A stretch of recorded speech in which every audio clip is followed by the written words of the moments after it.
Topic just came up on Twitter, and it was something I did kind of want to talk about eventually, but it wasn't that pressing. Now it's on my mind though, so I figured I'd give it a go. So there's a big problem in the creative community with young creatives being taken advantage of. I use the word creatives because it's artists, writers, basically like anyone who creates.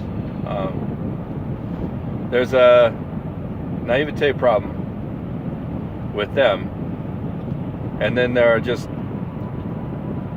so many people willing to take advantage of that naivete. So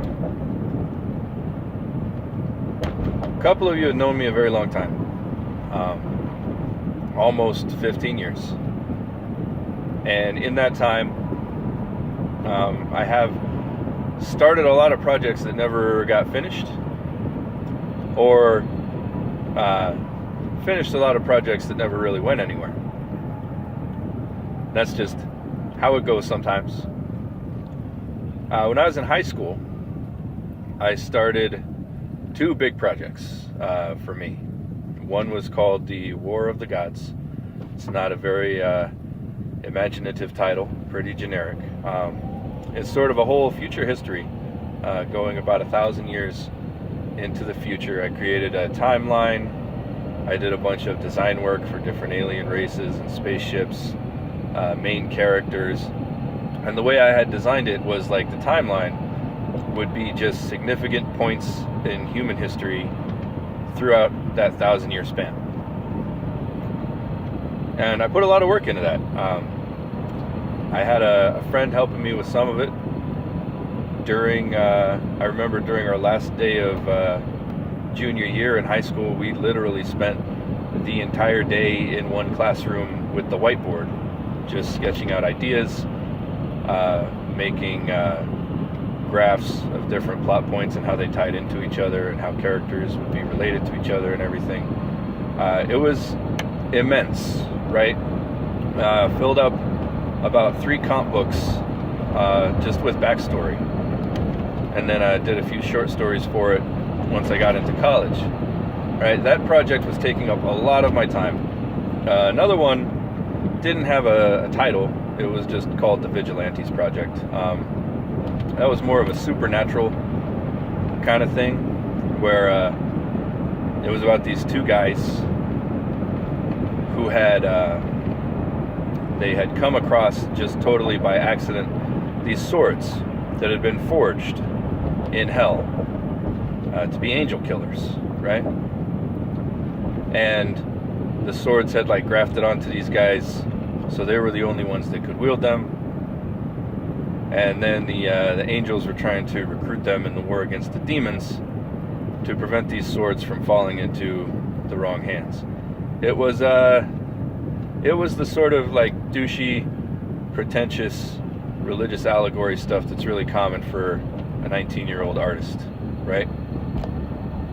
So I did a lot of work on that too. But then when I was 19, I got an offer from a fellow on Drunk Duck. If you're not familiar with Drunk Duck, it was a platform for webcomics. And it was pretty big for its time. It's still around, and there's still some really good stuff on there. It's being run by some of the users that have been there a long time, because Platinum Studios bought it out right around the time I got on the platform. And after Platinum bought it out, there was an explosion, since it was in the news, of new content, new creators, right? Well, naive me, being the fresh-faced comic book writer and artist that was a little talented. I'll admit I'm not great, but I had some skill. I was approached on Drunk Duck and offered a job, and the job would be a published graphic novel. I would own 65% of it. The caveat was I couldn't be paid until it was published, right?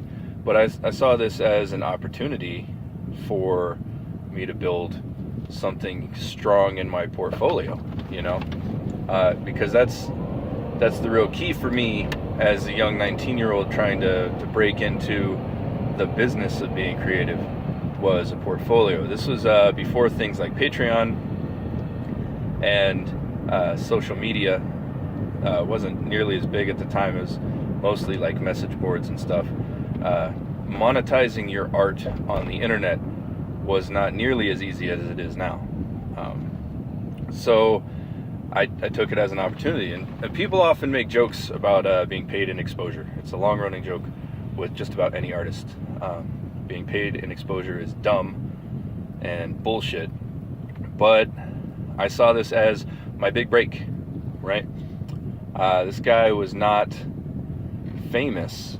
He was well known on the platform, relatively. So I said, yeah, this is a great opportunity.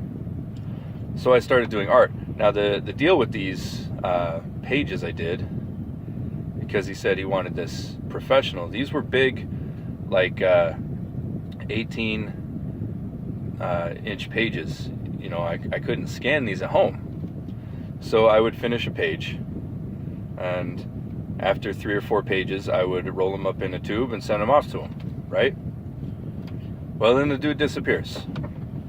And all of a sudden, I've got a name and an address for a guy.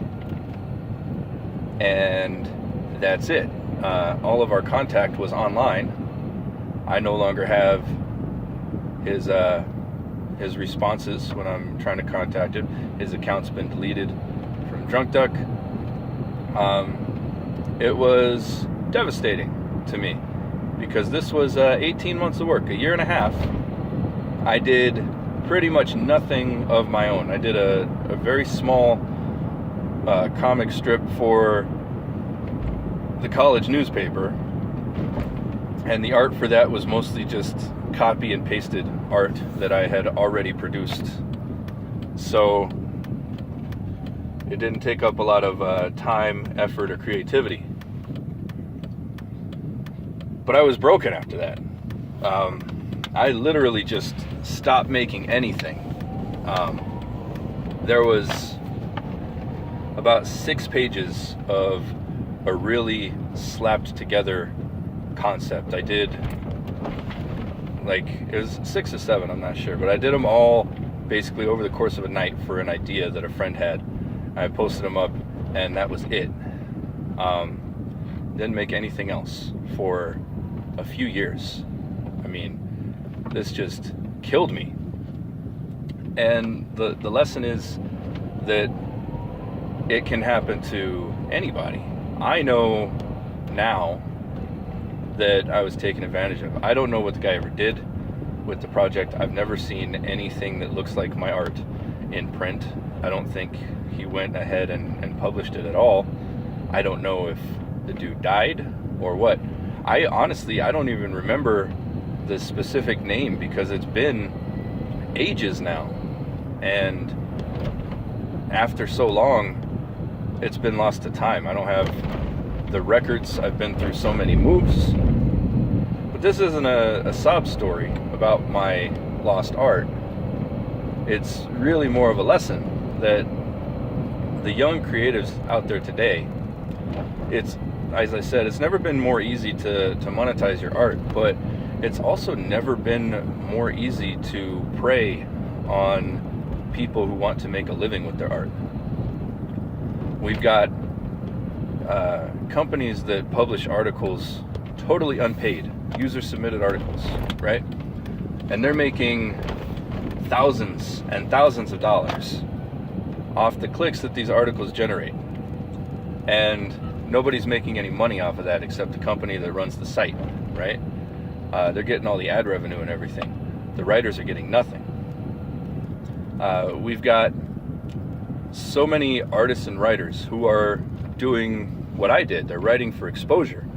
They're getting their name and their work out there, but nothing comes of that, because once you do that the first time, everyone knows that's the price for your last job, $0.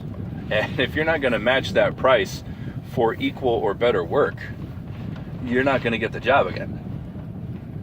So make sure, those of you that are involved in any way, in any kind of creative endeavor, that you're mentoring the youth, mentoring the people that, not even necessarily the young people, but anyone who's new to it, because it's really easy to prey on them.